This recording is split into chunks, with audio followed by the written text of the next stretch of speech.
The photos were everywhere before Nia even finished her coffee.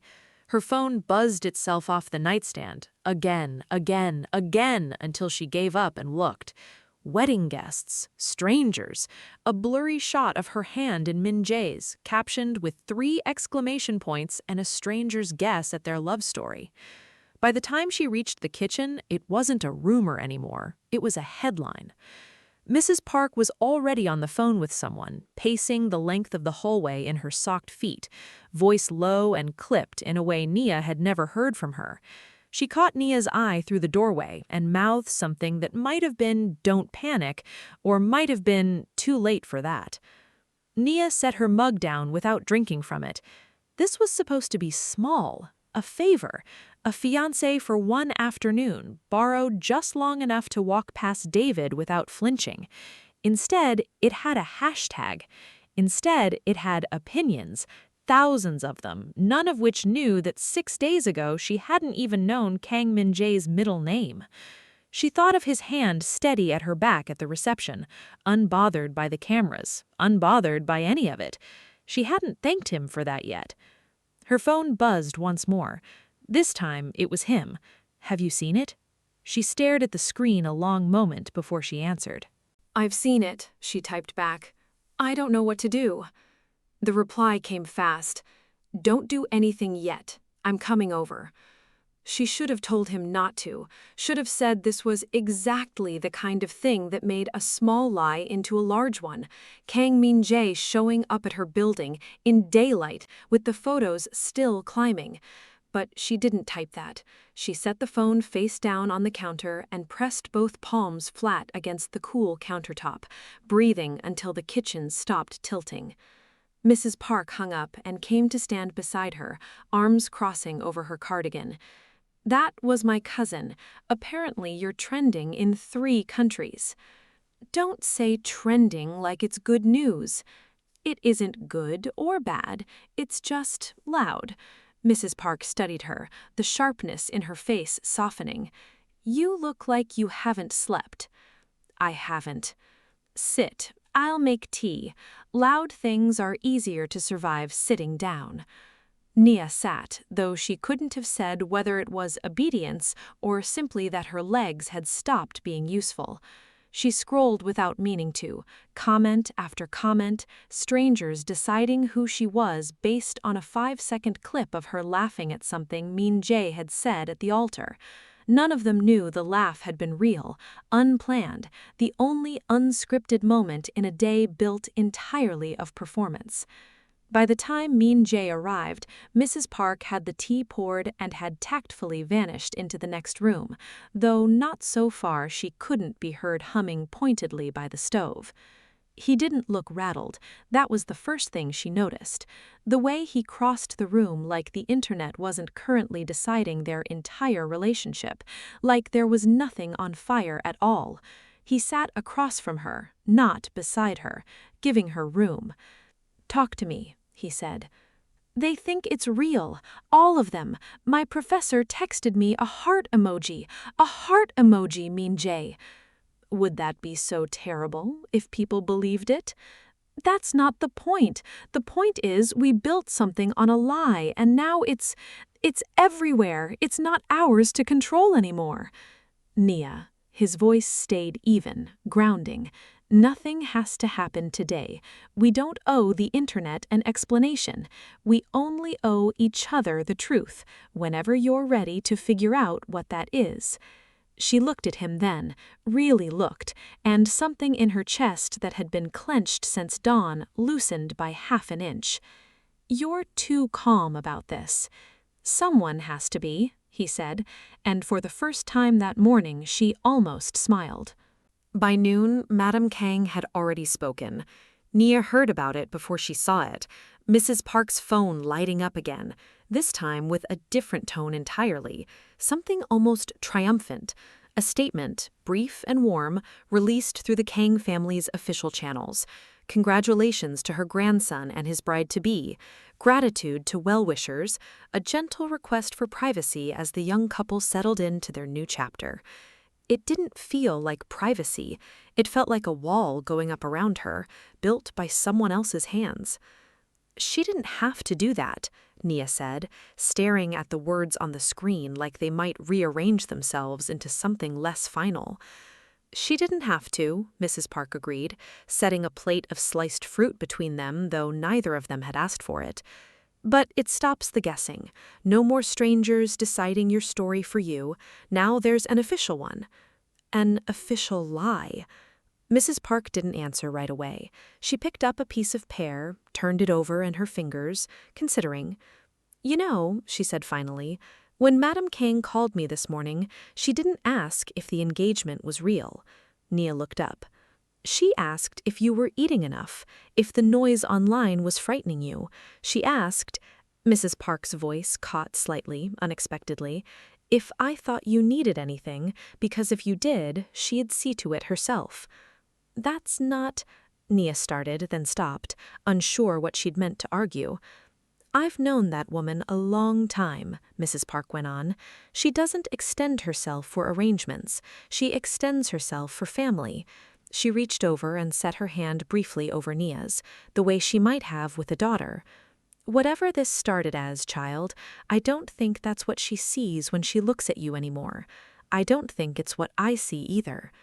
Nia's throat tightened in a way that had nothing to do with the headlines still crawling across her phone. She thought of Madame Kang's hands steadying her veil the morning of the wedding, humming some old song under her breath like it was any ordinary Tuesday, like Nia had always belonged in that room. "I didn't expect any of this," she said quietly. "Not the wedding, not the family part." "Most good things arrive that way," Mrs. Park said, and went back to her fruit, letting the silence hold what neither of them was ready to say outright. That somewhere between the favor and the fallout, the lie had quietly stopped being one. Soo-jin saw the photo twice before she understood why it bothered her. The first time, scrolling absently over breakfast, it barely registered. One more image from her own wedding reception, tagged and shared by some guest she didn't know. The second time, David's phone lit up beside his coffee cup, and she watched his face change before he could arrange it into something neutral. "Someone we know?" she asked, light, testing. "No," he said too quickly, and turned the phone face down. She didn't press. Soo-jin had built a career on knowing when to press and when to wait, and something in the set of his jaw told her this was a morning for waiting. She finished her coffee, kissed his cheek out of habit more than feeling, and left for the office, where at least the numbers on her spreadsheets meant exactly what they said. Work was the one place that still felt entirely hers. She'd fought for her position at the firm long before her family name opened any doors, had insisted on starting in the mailroom, on earning the corner office by merit even when everyone assumed it had been handed to her. Today, reviewing a merger she'd spent 4 months building from nothing, she felt something steady in herself that she hadn't felt at home in a long while. Her assistant knocked, apologetic. "Sorry, your husband called twice, said it wasn't urgent." Not urgent, and yet he'd called twice. That evening, she pulled the photo up again, deliberately this time. She recognized the venue immediately. The string lights, the corner table by the band, her own reception laid out behind the 2 figures in frame. And there was Nia, unmistakable, a face Soo-jin had smiled at across the guest list, shaken hands with, thanked for coming. Laughing beside a man Soo-jin didn't recognize, dressed like she belonged exactly where she stood. Nia, not a stranger at all. An old name that had surfaced once, briefly, years ago, mentioned by David in passing, something about someone before her and then never spoken of again. Soo-jin scrolled back through her own memory of the reception, trying to place the exact moment the photo had been taken. David near the bar, Nia near the dance floor. The 2 of them, she now recalled, never once in the same frame. A fact she hadn't thought about twice at the time, and thought about now with a different kind of attention. She set the phone down slowly, feeling something settle into place that had been loose for longer than she'd let herself notice.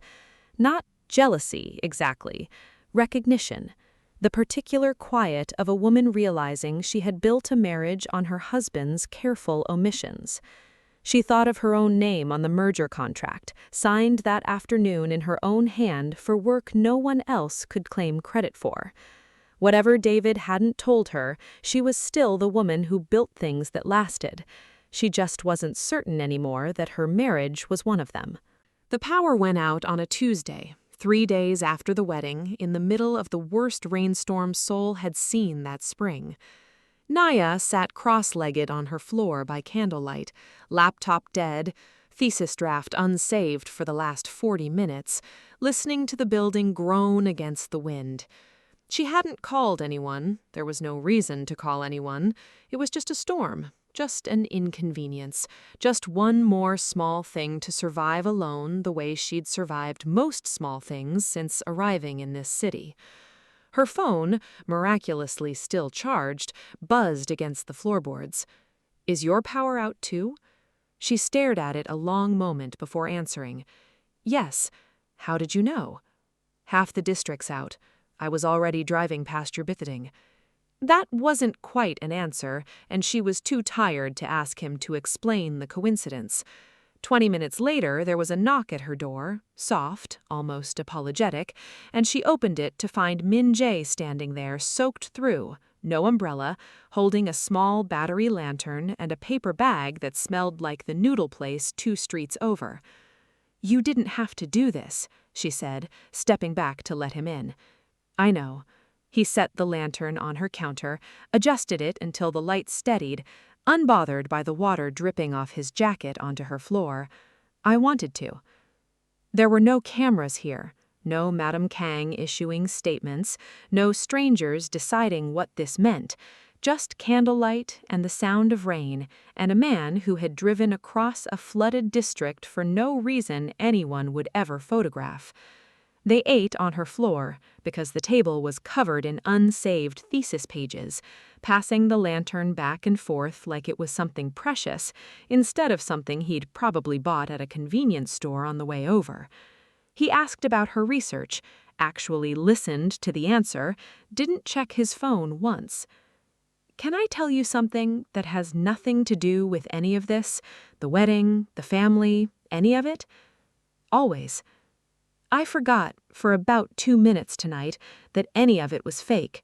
She said it carefully, watching his face for something she couldn't name. "I was just glad you were here." He was quiet a moment, the rain filling the space where his answer should have been. Something had shifted in him, too, though neither of them said so outright. A door left open rather than pushed through. The power stayed out another hour. Neither of them minded. 3 weeks after the wedding, Soo-jin filed the papers herself. There was no scene, no shouting. She'd decided that much in advance, unwilling to give David the satisfaction of a dramatic ending to match his careless middle. She met with her lawyer on a Thursday morning between 2 client calls, signed where indicated, and was back at her desk by 11. The merger she'd built still waiting, still hers. Both sides wanted it over quickly and cleanly. With nothing contested, the proceedings moved faster than either of them expected. David didn't fight it. That, more than anything, told her she'd been right. He moved out of the apartment within the week, into a smaller place, alone. The kind of alone that seemed to surprise him more than it should have. It was there, 3 weeks later, that he finally worked up the nerve to text Nia again. No pretext this time, no forgotten book. "I know this is strange timing. Soo-jin and I are divorcing. It's not because of you. I want to be honest about that. It's been coming a long time. But I'd be lying if I said seeing you again didn't make me realize what I'd let myself settle into. Could we talk? Really talk, this time." Nia read it standing in her kitchen, the same kitchen where the storm had happened, where Min-jae's lantern still sat on the shelf because she hadn't found a reason to put it away. She thought she would delete it. She didn't. She thought about the years before Min-jae, before Seoul, before any of this. David at 23, unfinished and hopeful. The version of him she'd loved before either of them knew how to be careful with each other. That version hadn't existed in a long time, but some part of her, some old and stubborn part, wondered whether it might exist again now, with nothing standing between them but her answer. She thought of Min-jae, too, steady, driving across a flood for no reason anyone would ever photograph. She thought of Madame Kang's hand over hers, of a family that had folded her in without asking anything back. Two truths, sitting uneasily side by side. "I heard about the divorce," she typed finally. "I'm sorry it's hard. I don't know if talking is a good idea." "Just coffee," he wrote back. "No pressure. I just want you to know I'm not who I was." She looked at the message a long time before she answered. "Okay," she typed. "Coffee." She didn't tell Min-jae. That, more than the message itself, was the part that unsettled her. David chose a small cafe far enough from either of their usual circles that no one would recognize them, which Nia noted and didn't mention. He looked different than she remembered, thinner, a little unmoored, the polish that had once defined him worn down at the edges. When he spoke, it wasn't with the easy confidence she remembered from years ago, or the evasiveness she'd seen in him more recently. He sounded unexpectedly humble. "I'm not going to pretend the timing isn't strange," he said, turning his cup slowly on the table. "But losing the marriage made me look at a lot of things honestly for the first time in years, including you. Including how I let things end between us without ever really explaining myself." "You don't owe me an explanation now," Nia said, though she found herself listening for one anyway. "Maybe not. I want to give you one regardless." He met her eyes. "I was scared back then, of what wanting you actually meant, of not being in control of it. Soo-jin was safe, predictable. I told myself that was love because it was easier than admitting what I actually felt. Was never that simple with her. It was with you." She hadn't expected honesty to feel like this. Disarming, unwelcome, working loose something she'd thought was sealed shut. She remembered why she'd loved him once, in the easy shorthand of two people who'd known each other young, before either of them had learned to guard themselves. "I have someone," she said quietly. "It's new, but it's real." "I know." He didn't flinch. Then, almost lightly, as if it cost him nothing, "Some Kang family arrangement, isn't it? I looked into it after the photos. Doesn't hurt that he comes with a fortune attached, I imagine." He caught himself a beat too late, softened it with a small laugh. "Sorry, that wasn't fair. I just mean, it can't be simple dating into a family like that." Nia didn't answer right away, something small and cold noting the comment even as the rest of her set it aside, eager to believe the apology that followed it. "It's not about what he has, it's about how he shows up." Of course. He held his hands up, contrite again, the humility sliding back into place so smoothly she almost missed that it had ever slipped. He navigated intimacy with this ease, lines so well delivered, she wondered how many of them he'd practiced. Not that he ever sounds practiced. He always sounds sincere. That's the thing. She left an hour later with nothing resolved, and that unresolved feeling followed her the whole way home, heavier than she wanted to admit, unfamiliar in a way that frightened her more than the viral photos ever had. She didn't text Min-jae that night. She told herself it was because it was late. She knew, somewhere beneath the excuse, that it wasn't. Min-jae noticed before she said anything. He always did.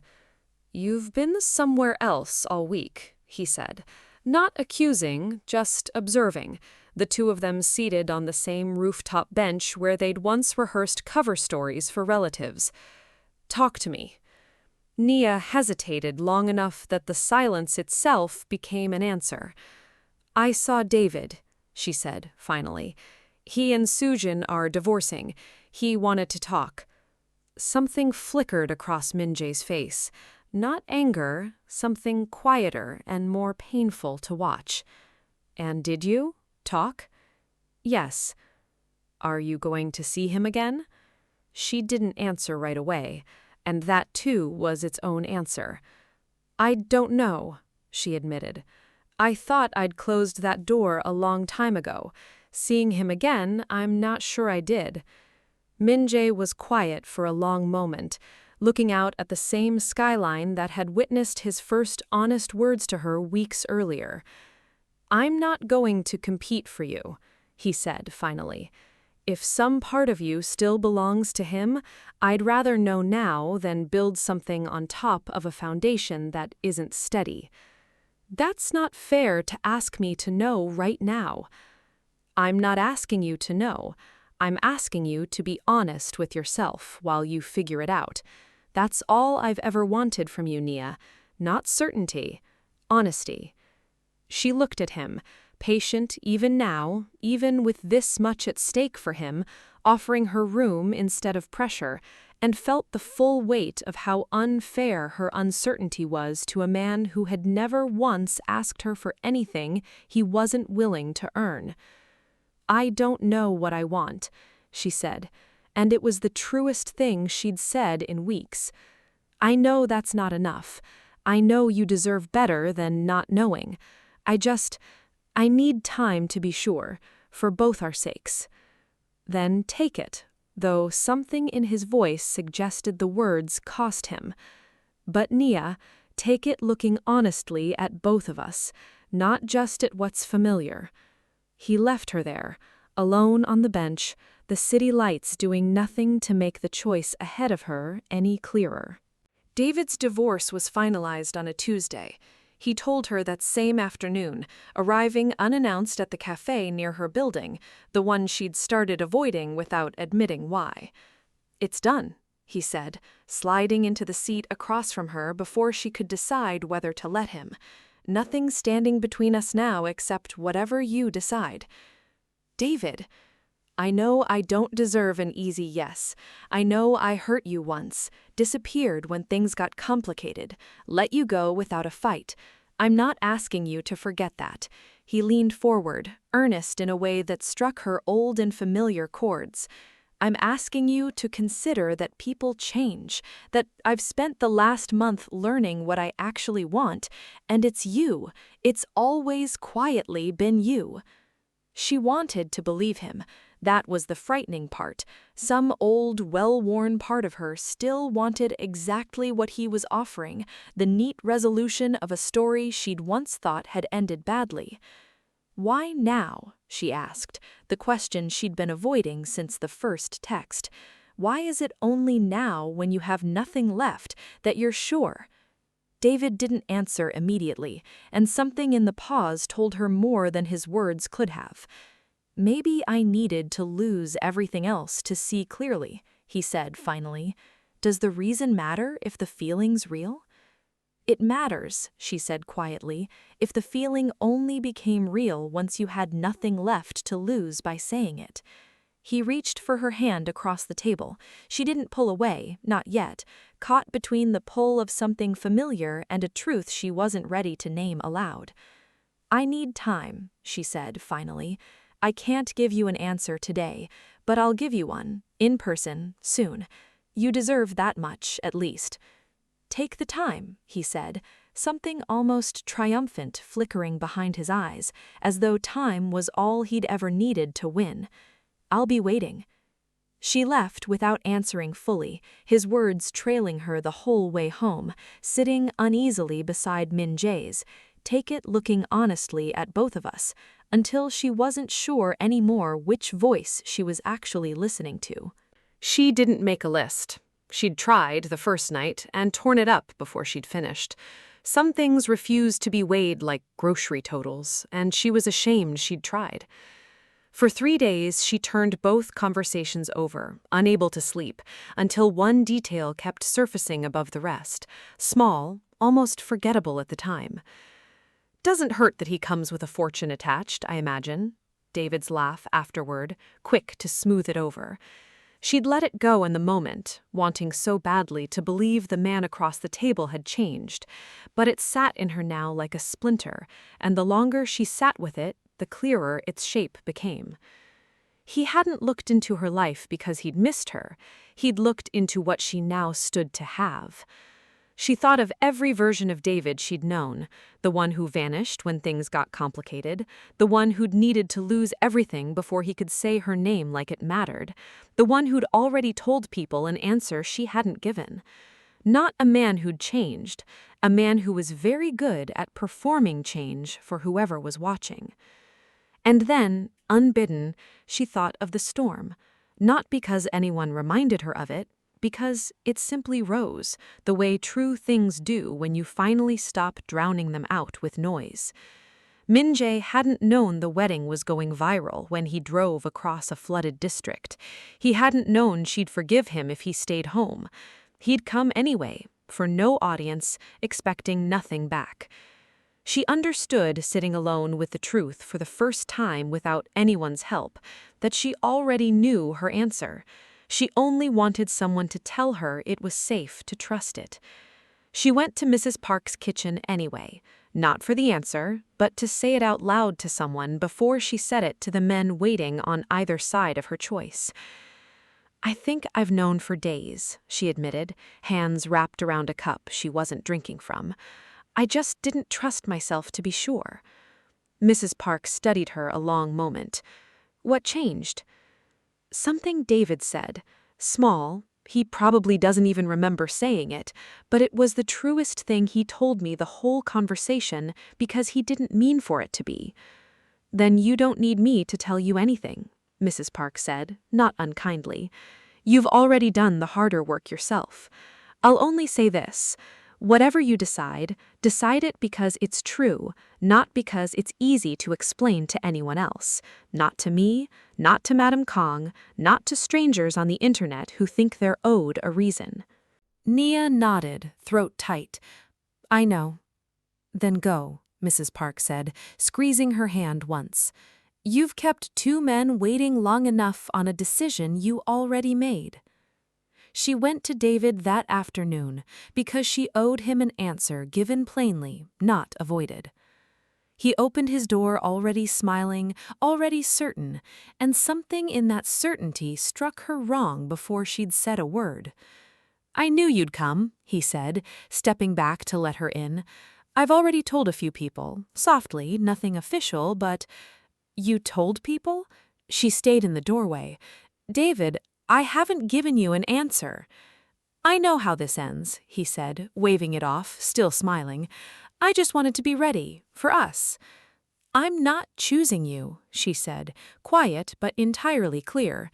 The smile didn't fall so much as crack. "You're going to throw this away? For him? He barely knows you." "He knows exactly who I am," she said. "You spent our whole conversation last week telling me who you think I should be to you, and one sentence telling me what you actually noticed about him. I heard both, David." His face, for the first time since she'd known him, showed nothing careful at all, just raw, wounded pride, the mask gone entirely. "You'll regret this," he said, and it didn't sound like a warning so much as a man watching an audience walk out before the final act. "Maybe," she said, "but it'll be my regret to have. Goodbye, David." She left him standing in his doorway, already reaching for his phone, already composing whatever version of this story he'd tell next. She went straight to Min-jae's, climbing the stairs two at a time, breathless not from calculation, but from the plain, sudden clarity of wanting to be exactly where she was going. He opened the door before she knocked, like he'd known. "I choose you," she said. "Nobody told me to. I worked it out on my own in my own time. And it's you. It's always quietly been you." He didn't say anything at first, just reached for her, steady, certain, no performance, nothing owed. When he finally spoke, his voice was rough with something he didn't try to hide. "I would have waited, as long as it took." "I know," she said. "That's exactly why I stopped needing you too." Months later, Soo-jin's merger closed at twice its original valuation, her name first on every document that mattered. She'd heard, secondhand, that David had tried once more to reach Nia after the engagement announcement went public, and that it hadn't gone anywhere. She felt nothing sharp about it anymore, only a distant, settled relief that she'd trusted her own instincts sooner than most people gave themselves credit for. She'd built something that lasted, after all. It simply hadn't been the marriage. And that's where we leave Nia, not with a headline, but with a choice she made quietly, on her own terms, for no one's benefit but her own heart's.